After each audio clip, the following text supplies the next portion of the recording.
परम अक्षर ब्रह्म को हम कहते हैं कंप्लीट गॉड, पूर्ण परमात्मा, सबका क्रिएटर, सबका उत्पत्ति करता। हम उसको सत्य पुरुष भी कहते हैं। अन्य जो भगवान है वो नासवान है। इस परम अक्षर ब्रह्म को छोड़कर सबकी जन्म मृत्यु होती है। उनके अंतर्गत जितने प्राणी हैं उनकी भी जन्म मृत्यु होती है।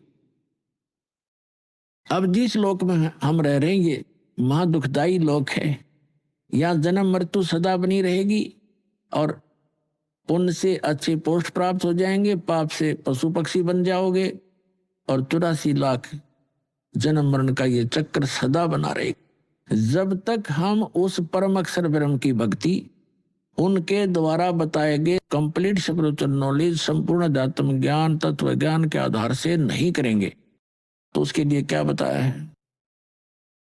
मन तो चल रे सुख के सागर, जहां शब्द सिंधु रत्नागर। मन तो चल रे सुख के सागर, जहां शब्द सिंधु रत्नागर। आपको सबसे पहले सुख सागर की डेफिनेशन बताते हैं, परिभाषा बताते हैं। सुख सागर किसे कहते? शंखों लहर मेर की उपज, कहर नहीं जा कोई। दास गरीब अचल अविनाशी, सुख का सागर सोई। शंखों लहर मेहर की उपज, कहर नहीं जा कोई। दास गरीब अचल अविनाशी, सुख का सागर सोई। जहाँ शंखों लहर मेहर की उपज और कहर नहीं जहाँ कोई।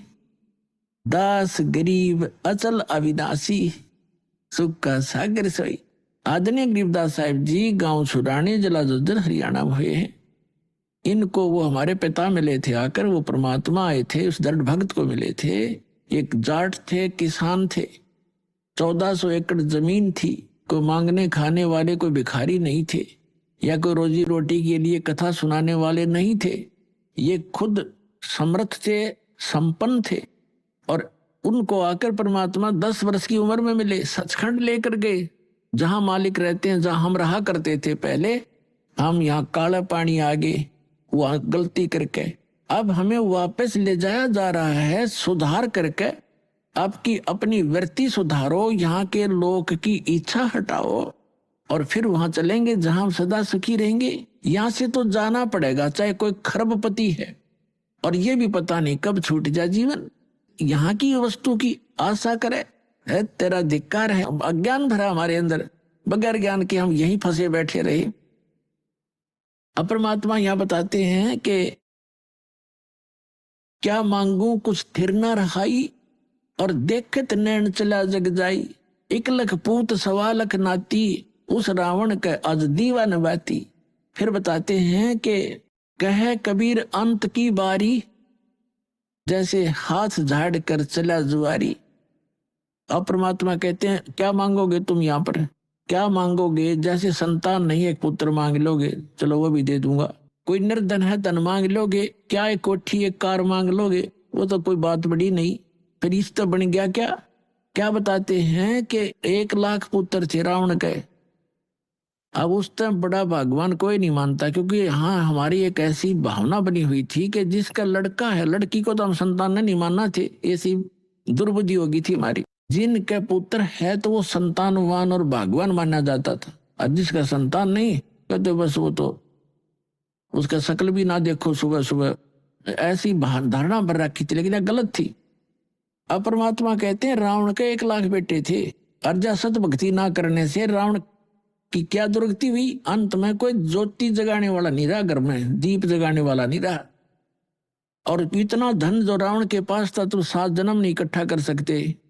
1 लाख वर्ष की उम्र हो जाए तो नहीं इकट्ठा कर सकते। सर्व सोने की लंका थी वह रावण से रणधीरम, एक पलक में राज विराजी जम के पड़े जजीरम।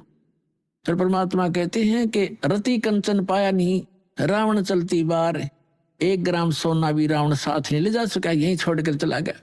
तो यहाँ परमात्मा कहते हैं कि ऐसे इस लोक से आपकी इच्छा हटेगी और आपको सच्चाई का पता चलेगा, तब ये मन आपको जो अन्य स्थानों पर घसीट कर ले जा रहा था, बुराइयों में घसीट रहा था, कहीं माया जोड़ने में, कहीं चोरी करने में, कहीं पर रिश्वतखोरी करने में, और कहीं पर फिर कोठी बंगले फैक्ट्री लाने में, तो फिर ये घसीटना छोड़ देगा, इसको ज्ञान हो जाएगा, ये आत्मा प्रबल हो जाएगी, इसको धिक्कारण लग जाएगी, फिर ये इसके साथ हो जाएगा, फिर इसकी स्पीड बना दी जाएगी भक्ति में, दान में, फिर ये इतनी ही स्पीड से इस साइड में लगेगा और इसी स्पीड से फिर हम पार होंगे। जैसे घसीट कर हमें नरक में ले जाने की सब क्रियाएं स्पीड से करवा रहा था, फिर सतलोक ले जाने की क्रियाएं यही मन फिर उसी स्पीड से